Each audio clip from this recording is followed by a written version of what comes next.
Monsieur le chef du gouvernement de la Tunisie, cher Youssef Chahed, mesdames et messieurs les ministres, mesdames et messieurs les députés, sénateurs, monsieur le président de Connect, cher Tarek Chérif, monsieur le président de la CGPME, cher François, monsieur l'ambassadeur de France, cher Olivier, mesdames et messieurs les ambassadeurs, madame la présidente de Futuralia, chère Françoise Villain, mesdames et messieurs, chers amis. J'aurais souhaité pouvoir être à vos côtés aujourd'hui pour cette édition de Futuralia 2018 à Tunis, organisée sous le patronage du président de la République tunisienne et dont la cérémonie d'ouverture est aujourd'hui présidée par le chef du gouvernement. Malheureusement retenu auprès du président de la République en France, je tenais néanmoins à vous transmettre quelques messages qui me paraissent importants et vous le savez, j'ai un attachement profond pour cette relation franco-tunisienne et l'ancien étudiant de Bourguiba School est aussi celui qui parle maintenant. Tout d'abord, je veux témoigner de l'engagement de la France à renforcer ses partenariats économiques avec la Tunisie et avec l'ensemble du continent africain, dont clairement vous êtes un hub de premier rang. Nous avons avec la Tunisie une relation d'une très grande densité, intensité à tous égards sur les plans humains, politiques, économiques. Et très clairement, on ne réussira qu'ensemble. Alors la France s'honore d'être le premier partenaire de la Tunisie avec nos entreprises qui représentent près de la moitié de l'ensemble des investissements étrangers en Tunisie. Et d'ailleurs, 1400 d'entre elles ont fait le choix de s'y installer. On est à un moment où on parle partout dans le monde de chaînes de valeur. Eh bien moi, je crois que nous avons les uns pour les autres énormément de valeur et que nous pouvons en créer encore plus.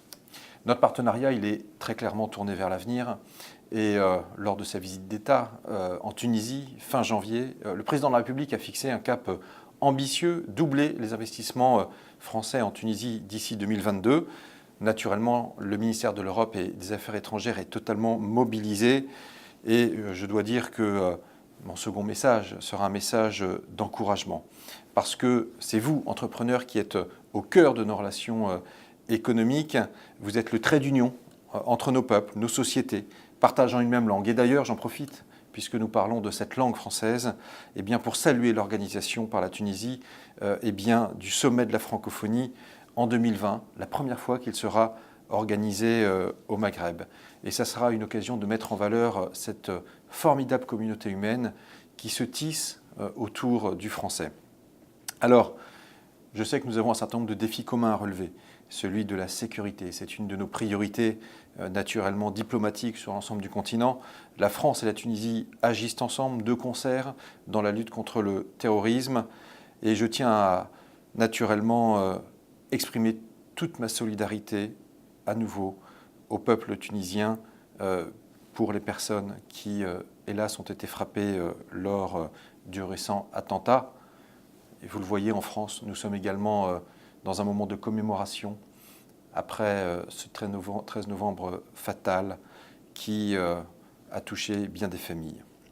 Alors, ce forum Futuralia, je crois, constitue une excellente opportunité pour mettre en valeur toutes vos initiatives, vos projets aux uns et aux autres. Très clairement, nous nous y engageons. Business France est là avec une importante délégation d'entreprises du numérique.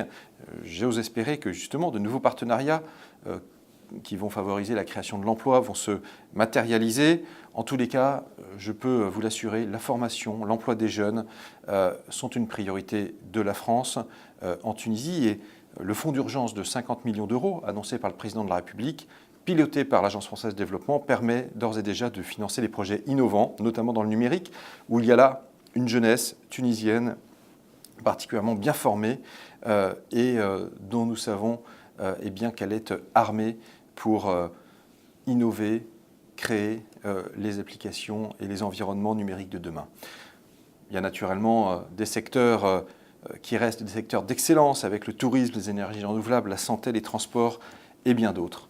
Bref, de nombreuses opportunités, je pense, à saisir pour les uns et pour les autres. Enfin, je veux rappeler justement l'action du gouvernement en faveur du soutien des PME françaises à l'export. Avec Jean-Yves Le Drian, nous avons souhaité une transformation complète du modèle français d'accompagnement des PME à l'export parce que ce doit être un débouché naturel pour l'économie française. Nous devons avoir plus d'entreprises qui exportent, passer à 200 000 à l'horizon 2022, là où nous ne sommes que 125 000 à ce stade. C'est l'objet de cette Team France Export que vous commencez à connaître, qui en région fédère les équipes des chambres de commerce, de Business France, des régions.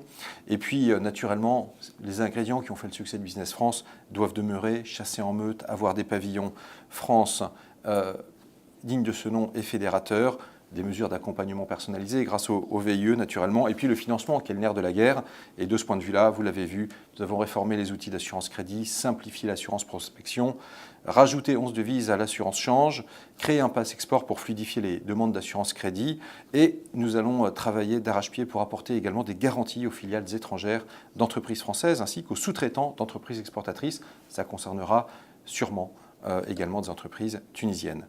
Alors, je veux le dire, nous souhaitons également être aux côtés des PME, des PMI tunisiennes pour les aider à se développer. C'est le sens également du doublement de la ligne de crédit en faveur de ces entreprises.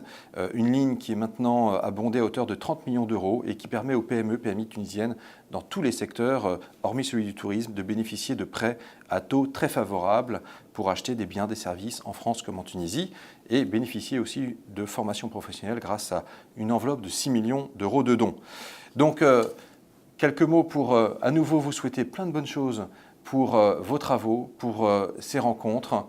Je crois que nous sommes à un moment, on le sait, un peu majeur en termes de mondialisation, de relations internationales.